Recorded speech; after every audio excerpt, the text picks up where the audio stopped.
राहणार निंबळक, तालुका नगर, जिल्हा अहमदनगर। आम्ही जवळजवळ 2008 सालापासून मलकापूरला येत आहोत। आमचे अनेक अनुभव आहेत, पण त्यातला मी आज एक अनुभव इथे सांगत आहे।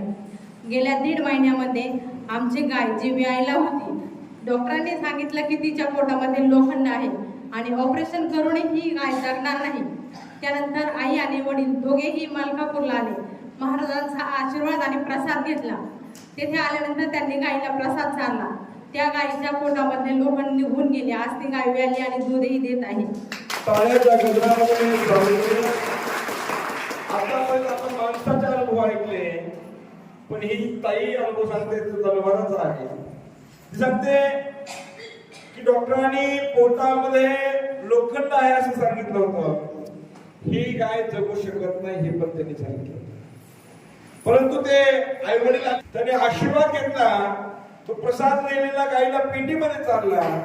पण चमत्कार असा घडला की जे पोटातलं लोखंड आहे ते नाहीच झालं, मग ते जिंकलं का संदाच्या माध्यमातून खाली पडलं माहित नाही। परंतु आता डॉक्टर सांगतायत पोटामध्ये लोखंड नाही, कुठे गेलं तेच कळत नाही। हाच या मलकापूर नगरीचा महिमा आहे। हाच या मलकापूर आशीर्वाद देतो।